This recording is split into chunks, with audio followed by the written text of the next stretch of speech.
13 things men secretly hate about women. Hey everyone, welcome back to our channel. Today, we're diving into the secret world of things men hate about women that most women don't even realize. Fellas, you know what I'm talking about. Ladies, you might want to grab a pen and paper for this one. Trust me, you don't want to miss this. Alright, let's kick things off with a classic dropping hints. Ladies, we've all been there. We want our man to do something, but instead of just coming out and saying it, we drop subtle hints like we're in a Jane Austen novel. We think we're being coy and mysterious, but let's be real. Men aren't mind readers. They're more like, well, they're not mind readers. So, the next time your guy is about to head out to a party and you'd rather have a cozy night in, skip the passive-aggressive sighs and the "oh, don't worry about me, go have fun" routine. Just be straight up and tell him you'd love for him to stay. Trust me, it's way less exhausting for everyone involved. Think of it this way. You wouldn't play charades with your best friend when you could just talk to them, right?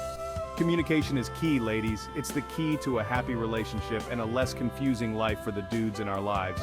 Plus, wouldn't you rather have your man stay because he genuinely wants to, not because he finally cracked your secret code of sighs and eye rolls?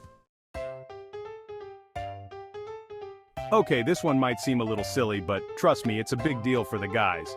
You know that perfectly coiffed hair your man spends an hour on every morning? The one with the perfectly placed gel and the just-so part? Yeah, don't touch it.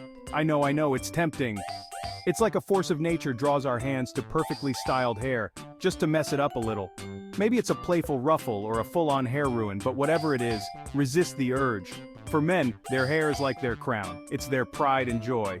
They spend an absurd amount of time and product perfecting it, so when you come along and mess it up, it's like you're telling them that all that effort was for nothing. Plus, have you ever seen the look on their faces when you do it? It's a mix of horror, betrayal, and maybe a little bit of sadness. So, for the sake of your man's ego and your own entertainment, because let's be honest, their reactions are kind of funny, keep your hands off their hair. Alright ladies, I'm about to tell you a secret. Men are simple creatures. They're not wired for complex emotional puzzles like we are. So, when we hit them with those loaded questions, you know the ones? It's like we're speaking a different language. You know what I'm talking about? Do I look fat in this? Do you still think about your ex? Will you love me when I'm old and gray? These questions, my friends, are relationship landmines. Men hear these questions, and their brains go on high alert. They start sweating, stammering, and wondering if they accidentally wandered into an episode of The Bachelorette. They're not trying to be difficult, they just genuinely don't know how to answer those questions without setting off a chain reaction of drama.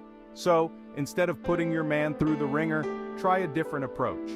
Talk about your insecurities and fears openly and honestly, without putting the burden of a right answer on him. Chapter 4. Talking too much.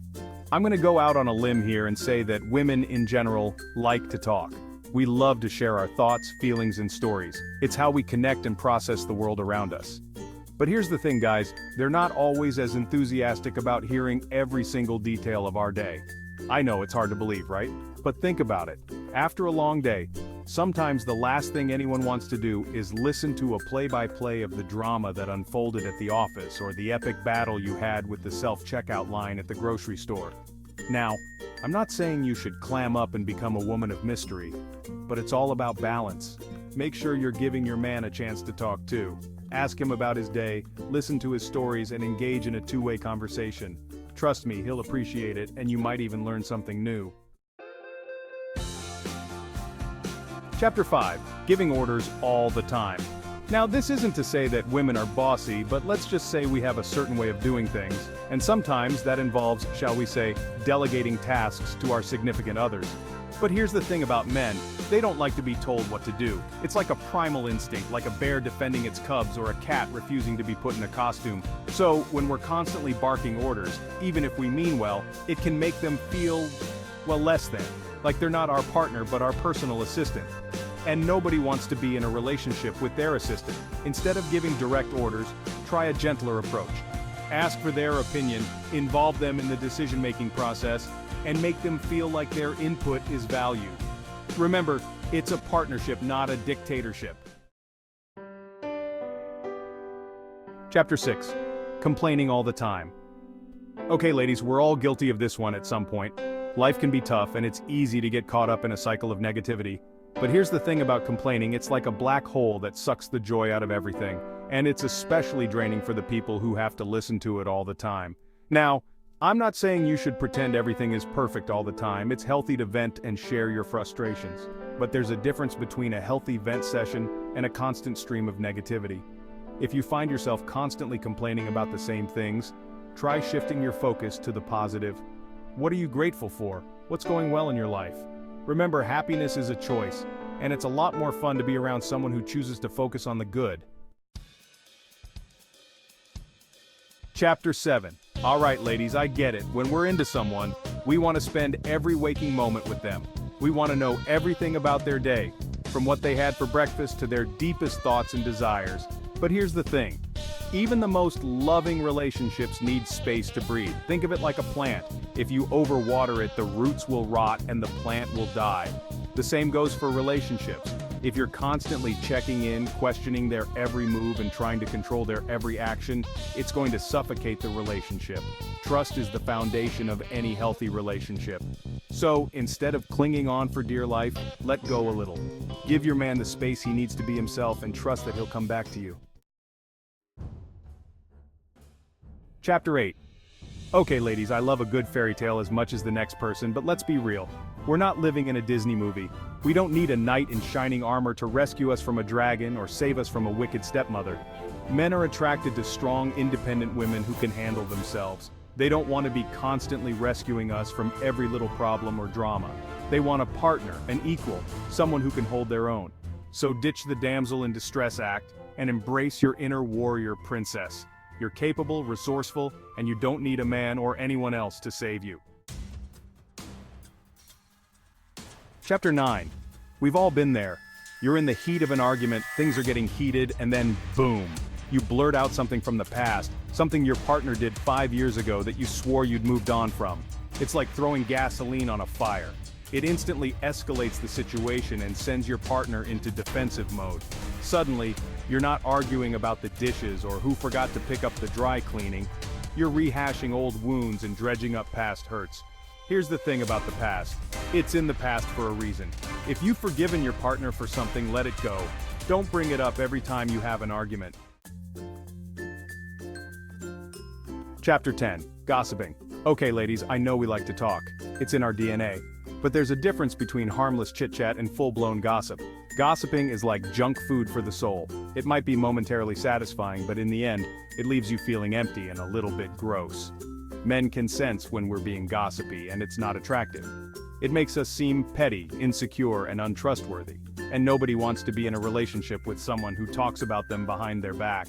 So, the next time you're tempted to indulge in a little gossip session, try talking about something positive instead.